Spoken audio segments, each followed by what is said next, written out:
Hey y'all, Nick here, and welcome to Information Processing Theory.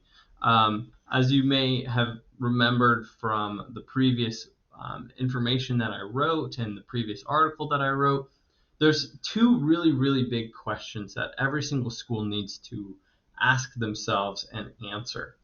And two big questions, the first is, what is the purpose of school? And the second is, how do people learn? And I wasn't sure which one of those I wanted to tackle next in this course, but after thinking through it a bit and gauging interest levels and trying to figure out what makes the most sense, I've decided we're going to answer the question, how do people learn? And the way I want to approach this question is by teaching y'all about information processing theory. Just as a complete heads up, this is a huge field of study, and the slideshow that I've made is really long. We're not even going to get through this whole slideshow. So I posted these slides and the notes for these slides in document form on Moodle already, but this will be a 2-week or a week and a half long adventure. So we're starting today. It's February 15th. We probably are going to need up until, think through that, probably the 25th or 26th to finish the slideshow and all the content as well as the assignments for it. So I'm going to make half a video now, or else this is going to get really long. And then you'll watch this half video as soon as you can. And then part 2 will come out early next week. So hopefully that makes sense. So yeah, the big question we are asking ourselves is, how do kids learn? Maybe I should write that right here. How do people learn? That's what we're looking into. So let's get into this slideshow. How do people learn? Well, we looked back over the works of Piaget, Vygotsky, and Erikson, and from those foundational pieces, a field of study emerged called the science of learning. Piaget was one of the big people to start the science of learning because he believed that education was something that was developed, not something you're just born with. And as we read about in the previous article for this class, in the 60s and 70s, public schooling became so popular, class sizes increased, researchers had to figure out, how do people learn? And over years and years of findings, debates, and revisions, we got to where we are, information processing theory. It's not the only theory of the science of learning out there, but I think it's the best one. To me, it makes a lot of sense, and it's hyper practical. When I say practical, and I don't just mean for teachers either, I mean practical in the sense of learning how learning occurs is really personally enriching. It opens your eyes to how you take in information and how you most effectively use the skills and acquire the skills that you have. And I think this is something that unlocks people's potential in a way and helps people grow as individuals. So we're going to understand this not just from a teacher's perspective, but from a student's perspective and just from a metacognitive perspective. So let's get into it. Information processing theory, I'm going to call it IPT throughout this video. IPT is the theory that learning is a multifaceted biological, specifically a neurological process in which a person builds on existing bases of knowledge through, these are what you need to remember: senses, memory, information transformation, and executive functioning. Okay? Senses, memory, information transformation, and executive functioning. Those 4 components really are how we learn. We learn through our senses, our memory, using information in new ways, and our executive functioning. And so we're going to categorize those 4 things into 3 different terms: information storage, cognitive processing, and executive cognition. Taken together, information storage, cognitive processing, and executive cognition become the building blocks of learning. Okay, and we're going to unpack the first 2 right now. We're not going to quite get to executive cognition yet. So let's get into it. Information storage is this: all people experience the world and experience stimuli through their senses. Okay? We can call the experiences that we have in the world, whether they're academic or not, learning stimuli. At every given moment, you have a whole environment that you can learn something from. It might not be something unbelievably important or life-changing, but at every single moment in your life, learning stimuli are impacting you. You are surrounded. And this could be the things you hear, this could be the things you see, this could be the things you do. Okay?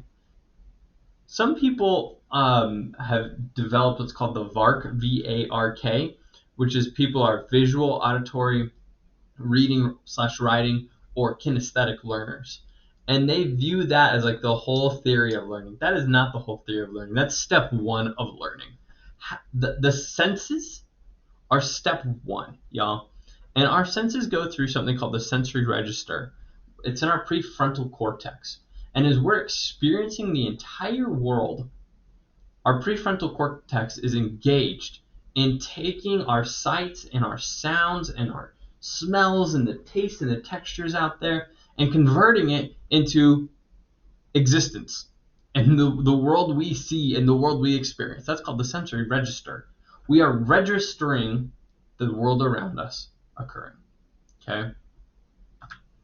On top of experiencing the world, we also perceive the world. Okay? So we're experiencing the world and we're perceiving the world. The perception is created through our personal experience and our previous knowledge base. So let me give you just an example. I'm a huge tennis fan, and so let's just think about three people experiencing the exact same visual stimuli. Okay, they have the exact same learning stimuli, which is a professional tennis match. At this professional tennis match, think of the 8-year-old who's never played tennis and is watching the professional tennis match. Compare that 8-year-old to a 14-year-old who wants to be a pro one day. And compare that 8 and that 14-year-old to a 44-year-old who retired from professional tennis at age 38 and had a storied, successful career.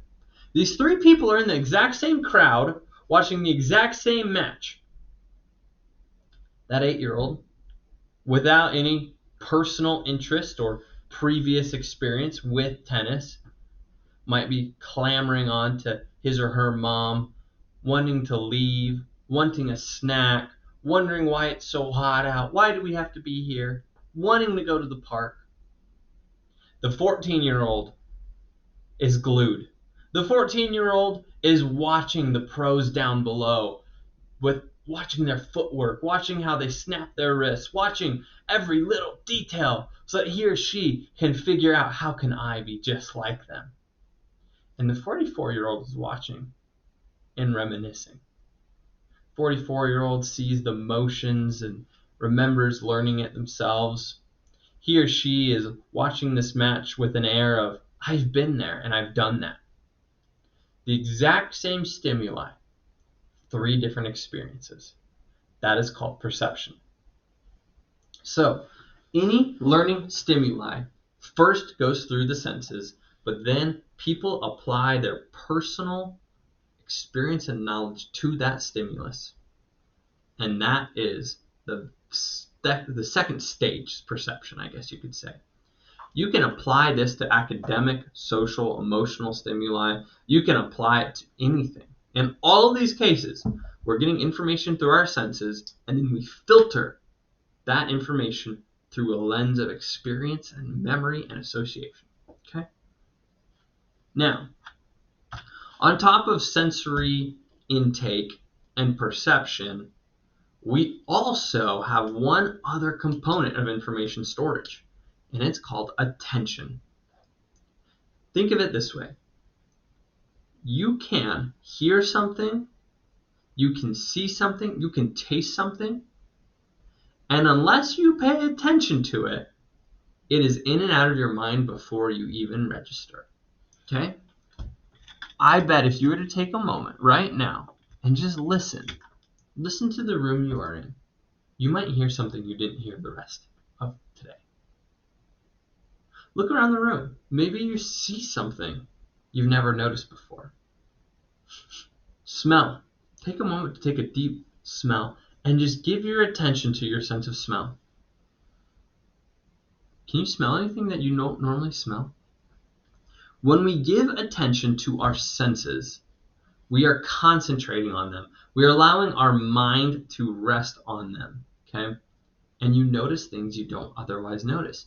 Why is this? Well, at every single moment, you are bombarded with sensory stimuli. You could be hearing, seeing, feeling, smelling, and even tasting something. And all of these sensory inputs can be focused on or ignored, right? You have to make a decision about what you are paying attention to, okay? And if and how you pay attention to a learning stimulus relates to if you learn it or not. So attention is a critical component of learning. I would argue it's the first component of learning. You are in a world in which your senses are always being engaged. Your senses are constantly being fought for. If you pay attention to something, you can learn it. Okay? This is a huge interest of mine, and this is the field known as engagement theory. I love engagement theory. I love talking about attention and how learning occurs and how engagement takes place. I love it. I think it's so fascinating. And it's personally, you might be at this very moment dozing off to the sound of my voice in the screen, and you aren't paying attention, and none of these words will hit you. None of these words will register, and you will not learn. Or simply by paying attention, you engage in the first step of learning. That's crazy. It's a decision, y'all. You can pay attention right now, or you can ignore me, and that is going to decide ultimately if you can learn or not. Attention is step one. All right. So after we have information storage, the next thing that we have is called cognitive processing. It's in the working memory. Okay. So we're going to get into some brain science here very, very quickly. So far, this is what we covered. You experience and perceive learning stimuli through your senses, and you choose to pay attention or not. If you pay attention, the next thing that happens is you engage the part of your mind called the working memory. Okay? When you take what's in your sensory register and you pay attention to it, you engage the working memory. And the working memory is the part of your brain that is actively thinking about a stimulus. So here's an activity. Without writing anything down, I want you to just remember the answers to these questions as best as you can in order. Single word answers. Let's go. What's the capital of Montana? Think about it. Put that word in your head. DCC's main phone number is 406-377-9400. What is the middle digit? One word. Put it in the middle of your brain. One word. This dress, what color is it? Put one word in your brain. The name of your closest friend. Put that name in your brain. A word that describes how you feel when you see that your phone or computer battery is at 1%. Let's just say a battery is at 1%. How do you feel? One word. Go. The second president of the U.S. was one word, just last name. And what was the fourth digit in that DCC phone number I brought up earlier? Okay, online students, I'm assuming you're going to be the main demographic that watches this. Write it down. You should have 7 words that you write down. There's no points for this. It's just a game, but write down your 7 words. And then see if you can get all 7 in order correctly. What you just did is you used your working memory, present tense working memory, to think about things and consolidate things into one-word answers. You then stored it in short-term memory, and you are immediately recalling it from short-term memory to working memory by writing it down. Okay? I wonder how you did. I'm really curious how you did. Just message me if you don't mind. Were you able to remember all 7 words in order? If you did, that's great. That means your working memory and your short-term memory are very healthy and doing well. I personally don't have the greatest memory of all time. I have to write things down all the time or else I forget them. So I don't think I would pass that test. Let's go through all this, y'all. So your working memory is the part of your brain that is actively engaging in remembering and recalling information at a given time. You use your working memory to answer the previous questions, right? Working memory is not to be confused, though, with short-term memory or long-term memory. Here's the definitions of all those terms so you can see them. So the working memory is actively processing senses and previously learned information in the mind's eye or stream of thoughts. Working memory is your ability to recall and process your senses. Versus short-term memory, it's the part of your memory that stores, but is not actively thinking about information that you'll likely need to recall. So let me ask you this. What was the first component of information processing theory? That should be in short term right now. It's not on this page, so you can't use your working memory, but you can draw from short-term memory that term to your working memory. You can recall it. And hopefully right now you are recalling that the first part of learning is information storage through the sensory register. Did you get it? Do you remember that? Or did you forget? Now, the final part of memory is if you repeat information enough, or you recall information enough, or you decide that information is so meaningful, you can store it neurologically in your long-term memory. Long-term memory is this. It's information that you know deeply and completely. You don't even need to work to recall that information into your working memory. Long-term memory is built through complex neural networks in your brain. Okay? You don't need to think too hard to remember the name of someone you love. You don't need to think too hard to remember where you were born. That's in long-term memory. It's a neurological pathway that's just in your brain already. You might need help thinking through something like information processing theory, though, since this is new information. That's in your short term. These concepts are in your short term, and you need to work to move them to long term so that you can just remember them without working to remember them. That's long-term memory. So, let's go through this a little bit more. Working memory. That is your mind's eye, the things you can actively think about in a given moment. In reality, you can only do about 4 things at once. You can't really have more than 4 things on your mind at a time. And then you toggle between those 4 things, and that's called attention, right? The type of attention is called focus. So in order for learning to occur, first you pay attention, then you focus on the stimulus in your working memory so that information is stored. How is it stored? Well, if you already have a great understanding of the stimulus and lots of previous knowledge about it, you can store it in long-term memory. If it's brand new, you're going to store it in short-term, and you'll have to work to store it in long-term. That's how memory works. So you focus, and it's going to be stored based on existing knowledge. That leads to the question, how do you get something into long-term memory? Well, neuroscience has spent so much time looking into how you get something into long-term memory, right? Rote memorization almost always just leads to short-term memory. Mnemonic memorization, where you have like a letter or a song, that'll usually go short-term, but sometimes long-term.